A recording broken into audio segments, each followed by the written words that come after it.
Pag-usapan naman natin mga kababayan itong si Senator Bato de la Rosa. Ito matindi to ha. Ito nga mga kababayan, parang very sad. Kita nyo naman, umiiyak-iyak na itong si Senator Bato de la Rosa. Laglag doon sa survey mismo ng Publicus Asia mga kababayan. Hindi kaya dahil ayaw na ng mga tao ang mga traidor. Ito rin kaya ang naging dahilan kung bakit lumipat bahay na at naging political butterfly itong si Senator Francis Tolentino mga kababayan. Kasi ang mga nakapasok lamang dito po sa survey ng Publicus Asia ay wala po dito si Senator Bato. Wala rin dito si Senator Francis Tolentino. Ayan.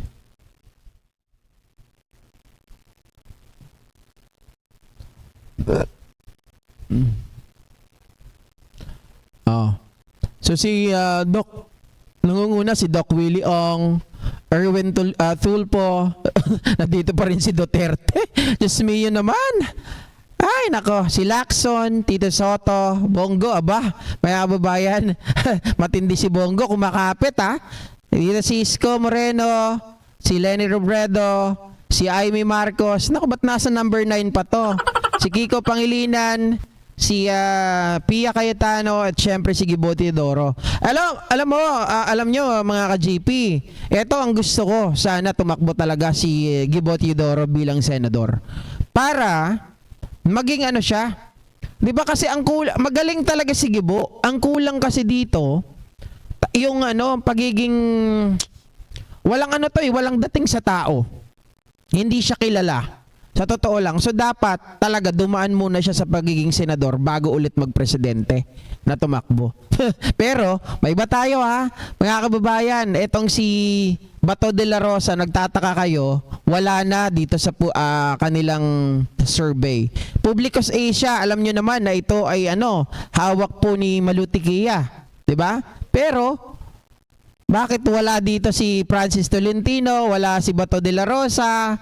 Oy, ayaw nila ng mga traidor, mga kababayan. Kasi nga naman daw, kung iisipin ata natin, tingnan lang natin, hindi ito eksakto pero isipin nyo ha, bakit ba nagalit mga kababayan si Baste, ang mga Duterte sa PDP? Di ba pinagtatanggol si Senador Bato doon sa kanyang hearing na PDEA Leaks? Pinagtanggol ni Subiri, di ba? Pinagtanggol ni Subiri yan. At ang sinasabi pa nga na si Subiri daw ay tinanggal dahil hindi niya po sinunod yung higher ups, di ba? Tapos ngayon mga kababayan, yung pinagtanggol niya, iniwanan siya sa ere. Sabi niya nung una, nagtataka nga ako dito sa mga kaibigan ni Senator Bato. Hindi ako kinampihan, iniwanan ako sa ere. Buti na lang si Senator Bato, kinampihan ako. Kinampihan daw siya mga kababayan. Anong kinampi sa'yo ni Senator Bato? Ha? 'Di ba? No, ayan. Iiyak-iyak si Senator Bato. Oh. 'Yon pala, may payakap-yakap ka pa ha, traidor ka pala. Mga kababayan. Isa pala si Senator Bato na nag-traidor dito kay Subiri. Kaya nga sabi ko sa inyo, Subiri will not, hindi po siya maaalis bilang isang Senate President kung hindi po bumoto ang PDP laban. Kung ilan ba sila? Padilla, Tolentino, Go, at Bato.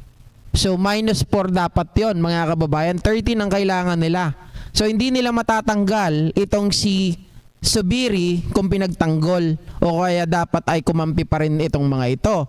Kaya ngayon parang nagagalit nga kasi nagko-connect lang ha. Hindi ko po sinasabi na totoo, tama yung hinala ko. This is just my speculation. Kasi pwede naman dahil nga ang survey company, lagi ko sinasabi yan, pwede natin yan i-manipulate. Pero bakit hindi nila sinasama ang pangalan ni Bato? Hindi nila sinasama ang pangalan ni Francis Tolentino? Mga kababayan, pero nandun si Bongo.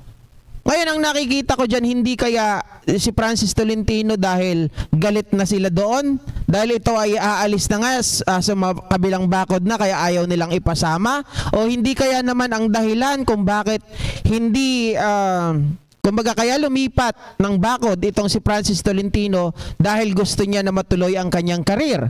Gusto niya kaya na maiboto siya muli ng tao kasi ngayon sa katraidoran nila ng PDP Laban ay hindi na lumalabas, hindi na mabango ang kanilang pangalan, so kailangan nilang lumapit sa administration. Mga kababayan. Ako naisip ko dito, makasakali kung ano lang parang galit kaya itong grupo ni Malutikia na mga Duterte dito kay Bongo, kay Francis Tolentino lalong-lalo na trinidor nila si Zubiri, mga kababayan, kaya lalong nawalan sila ng kapit diyan po sa Senado.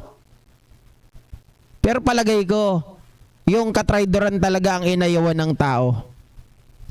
Hindi ko nasasabihin na yung resulta ng Publicus Asia, yung kanilang kasi lagi ko naman sinasabi, kahit sabihin ng iba, ng kaibigan ko si JDB, naniniwala siya sa Publicus Asia. But then again, lumabas kami, napunta kami sa kalye, alam namin yung mga survey na yan. 'Di ba? Pwede yan i-manipulate.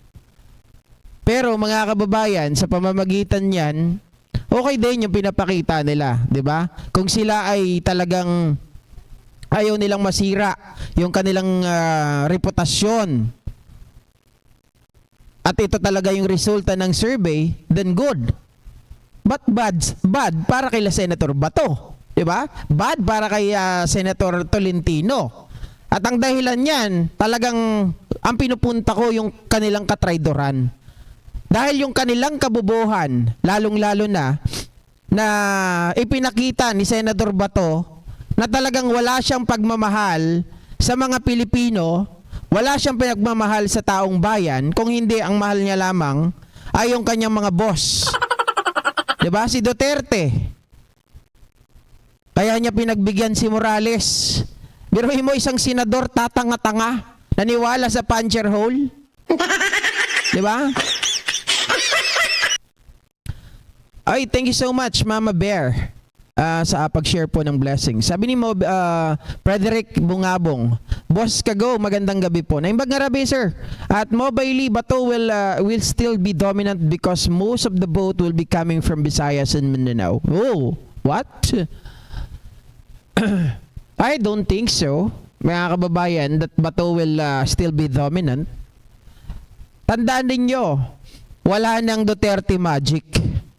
Inaayawan na sila ng tao. And remember, mga kababayan, based on his performance sa paghawak niya ng kaso dito kay Morales, nakita nyo naman kung gaano katanga at walang alam itong si Bato. Isa kang dating pulis. Maniniwala ka sa puncher hole, mga kababayan? Yung puncher hole na yan, napakabilis niyan gawin. 'Di ba? Gawin mo diyan, papel. Butasan mo ng puncher hole. Tapos ipapotocopy mo, nandun na yung mark. Tapos ang pinapakita lang ni Morales, 'di ba? Tayo sa korte, ang laging sinusunod diyan ay dapat ito ay beyond reasonable doubt. At dapat doon sa evidence mo, ito ay susundan pa ng ibang ebidensya. Dapat papagtibayin pa ng ebidensya. Do you think kung tayo ay nasa korte, mga kababayan, yung papel na yon na may puncher hole na sinasabi ni Bato, tatakbo pa? Dead end na yon. Katangahan na yon. Papaniwalaan mo yon na walang sabihin natin evidence na pwedeng magpatibay pa doon sa ebidensya na yon? Hindi yan tatakbo. Dead end na yon, mga kababayan. So doon natin nakita na nagkaroon pa hanggang 5 hearing itong si Bato. Paulit-ulit yung sinasabi ni Morales, pero he can't decide on himself. 'Di ba? Hindi siya hindi siya wala siyang ano eh. Kumbaga para sa akin, dapat nung una pa lang yan. Tinapos na yan o kaya naman, hindi na yan pinaabot ng Senado. 'Di ba? Nagmotopropyo pa sila, isipin nyo yan.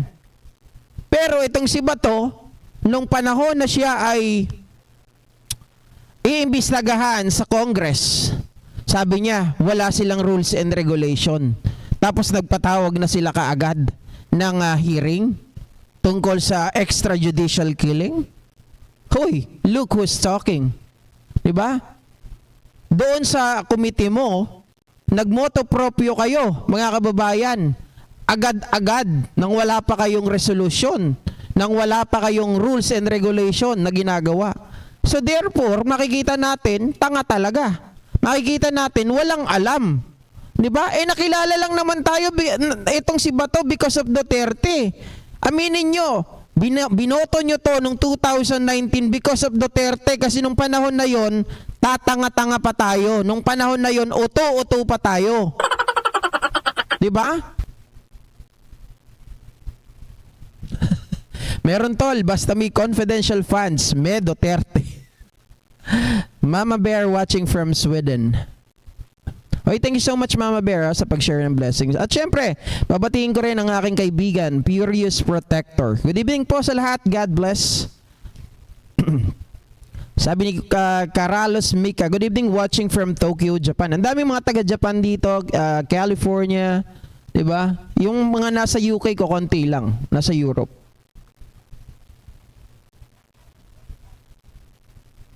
Sabi ni Mobily, I still vouch for Bato. If Inday announced the name of Bato, surely he will still be palatable to most of the PH population.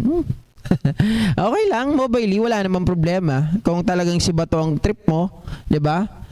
Pero ako, syempre, and yung mga followers natin dito, we will not going to vote Bato. Diba? Nakita natin, there are a lot of legislators who run for a senator para makuha yung slot ng mga yan. Yung iba na lang ako, na alam ko talaga na magaling, like Tito Soto, diba? Diyan sa mga abogado, like kahit si Francis Tolentino, kukunin ko yan if there's no chance, or I mean, there's no choice, diba? Si Tolentino, iboboto ko yan kasi isa yung abogado. And sino pa ba yung ibang abogado na pwedeng kunin? Yung alam ko talagang merong laman ng utak. Pero yung ito mga to, like Robin Padilla, Bato, buti na lang si Robin Padilla, hindi siya tatakbo ngayon 2025. Pero pag ito mag-re-elect, hindi ko na to iboboto talaga. My gosh, mga kababayan, nagsasayang tayo ng pera. Sa mga taong ang pinagtatanggol lang is Digong and itong si Kibuloy. Isipin nyo naman.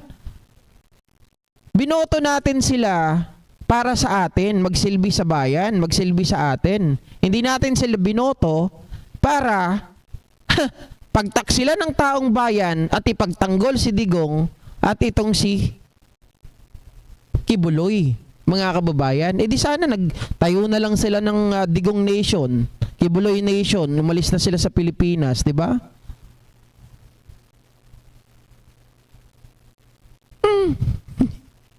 Mobily. Sabi niya, PBBM is no longer famous in Visayas and Mindanao. That's unfortunate for the sitting president. In your dreams. Alam mo kung totoo yan, Mobily, dapat yan, makikita mo na yung mga tao doon sa Maisog. Sino ba nakikita natin sa Maisog? 'Di ba? Puro KOJC members. At pag nakikita natin kahit sampang lupalop ng mundo sila nagpupunta. Have you seen at least 100,000, 50,000 na tao? Wala. Wala. So, hindi nagmamaterialize yun. Sa isip nyo lang yun. Di ba? Eto na naman tayo eh. Sabi ni, ilagay ko sa screen. Sabi ni, Laagang Uyab Vlogs. Adik ka lang. Ay, paano nyo naman nasabing adik, mga kababayan? Sige nga, punta kayo dito. O, bigay ko address ko. O, magpa-drug test tayo. O. Diyos ko naman. Pag wala kayo masabi, huwag nyo sabihin adik, mga kababayan. Alam nyo, eto lang yan eh, sa totoo lang. Ganito kasi yan. Masyado po kayong naniniwala, sabi ni Banat Bay, masyado daw kayo naniniwala kay Maharlika. Kapapanood ninyo, sobrang kapapanood ninyo kay Maharlika, nasanay na kayo sa ugaling walang ebidensya.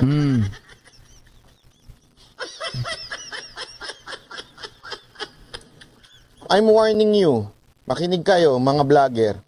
Konti na lang, medyo nagpipigil lang ako, papangalanan ko na kayo. Ayan, di ba, Uyab? Laagang Uyab. Yan yung mga sinasabi ko sa inyo. Puro lang kayo bintang, wala kayo ebidensya. Kahit yung mga vlogger na pinapanood ninyo, puro walang ebidensya eh. Kahit kami dito, hindi namin dinidirekta sinasabi, may pinapakita kami ng mga ebidensya. Di ba? Kagaya niyan, sasabihin nyo, bayaran ka. Bata ka ni Barsaga. Nakita nyo ba kami na magkasama ni Barsaga? Nakita nyo ba? O, nandun yung pangalan, nandun yung may pangalan, pinangalanan kung sino. Bakit? Mga kababayan, nagtrabaho ba ka sa NCRPO? Di ba ang binabanggit ni Barsaga doon? Sorry doon sa tinatamaan nito kasi may nagbanggit sa akin yan eh. Nung last sa vlog ko, sabi niya, bayaran ka, bayaran. Bata ka ni Barsaga, nandun yung pangalan. Nasaan? Nasaan yung pangalan? Ilabas nyo yung pangalan. Kung nandun at nagtrabaho ba ako sa NCRPO. Di ba? Mga kababayan, dito nga lang ako sa bahay, nagtitiis eh. Sabi ni Tikbalang, walang argumento, delusion lang. Sabi niya, Daniel, aral ka daw muna, laagang Uyab. Sabi ni Yuki Masafumi, iboto yung makatulong sa Pilipinas at sa Pangulo. Exactly.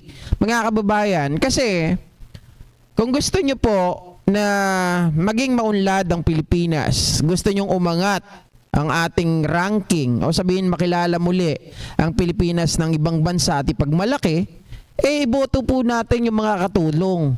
Lalong-lalo na sa mga senador. Kasi halimbawa, sa Congress wala tayong magiging problema.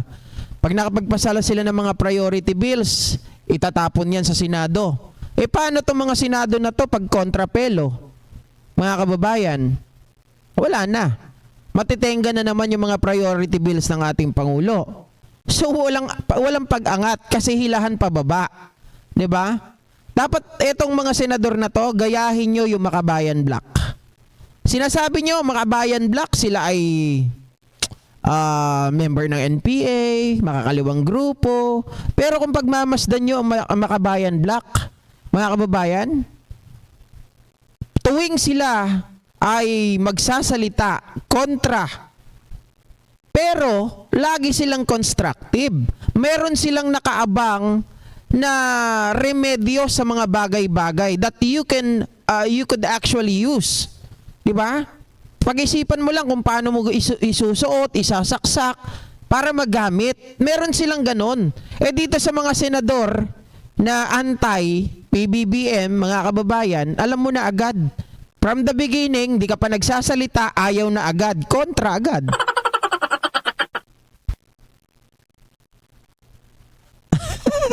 Sabi ni Gushon Lodi Cakes, bayaran ka ba? Mga kababayan, palagay ninyo, bayaran ba ako? Pahingi nga ng 51 billion. Pag binayaran nyo ako ng 51 billion, tatanggapin ko yan. Diba? At kung may magbabayad sa akin, tatanggapin ko yan. Abang hirap kaya nito, mga kababayan. Sana nga may mag-alok na sa akin eh. Wala pa din eh. Wala naman nag-aalok eh.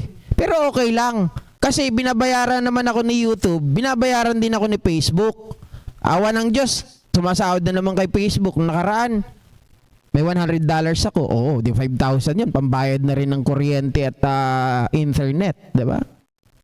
Pero kung sinasabi nyo bayaran po ako, magpakita po kayo ng ebidensya. Diba? Tapos pag may ebidensya kayo saang gayahin ko na lang si JDB. Saan bang bangko yan isinend? Bangko ba? Through GCash? Let me know. 'Di ba? Sasamahan ko po kayo at i-withdraw natin 'yan at tanggapin natin at ibibigay ko po sa inyo lahat. 'Di ba?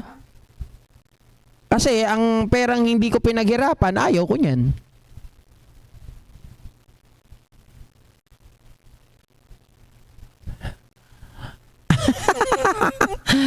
What are you talking about, the dispute about the 20 kilograms of price of rice? Wow.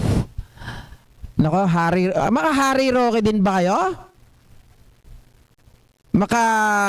Ano ba pangalan na ito? Trexie Angeles din ba kayo, mga kababayan? Diyos ko.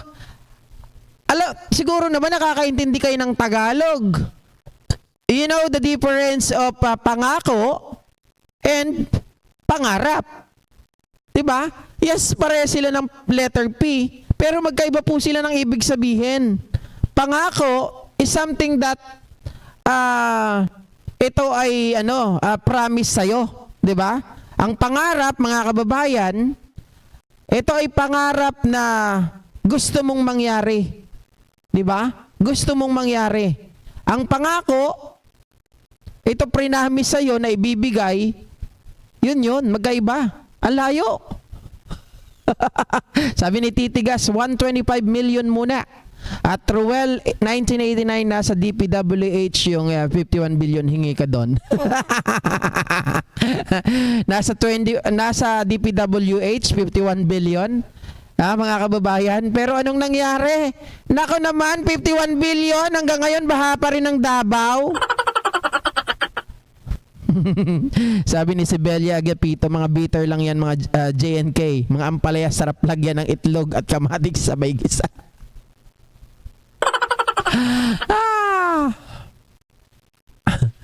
Sabi nila, Agang Uya Vlogs, ano ba ang nagawa ni BBM ninyo? Mas marami ang ginawa niya kaysa doon sa favorite president nyo, the best president nyo.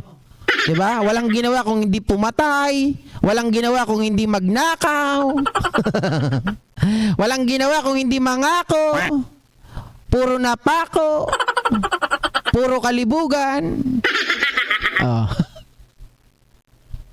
Okay. So mga kababayan, maraming salamat po sa inyong lahat at hanggang dito na lamang. Thank you so much sa mga mabubuting followers natin na talaga namang laging nakaantabay, lagi pong nakaabang, no? Sa lahat man ng lupalop kayo po ng mundo ngayon naroroon, mga kababayan. Kayo po, lalong-lalo na sa mga OFW natin, kayo po ang tunay na mga bayaning buhay. Ma'am Carmen Lee, yung bunso ko nasa Qatar, sobra naman init. Mainit sa Qatar ngayon. Thank you so much mga kababayan, mag-ingat po tayo palagi. At syempre, ano pa ba? Meron pa ba ako sasabihin?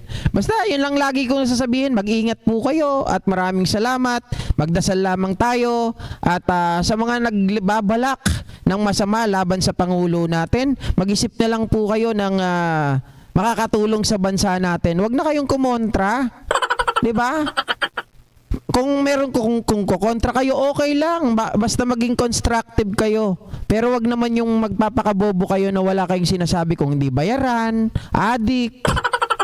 Hanggang ngayon nga, hindi nyo pa napapatunayan na adik si PBBM eh. Diba? Manauna pa nga yung sex video ni Maharlika. Right, see you next time, Mobile Lee. Thank you so much Ito si Mobile Lee, okay lang to mga kababayan.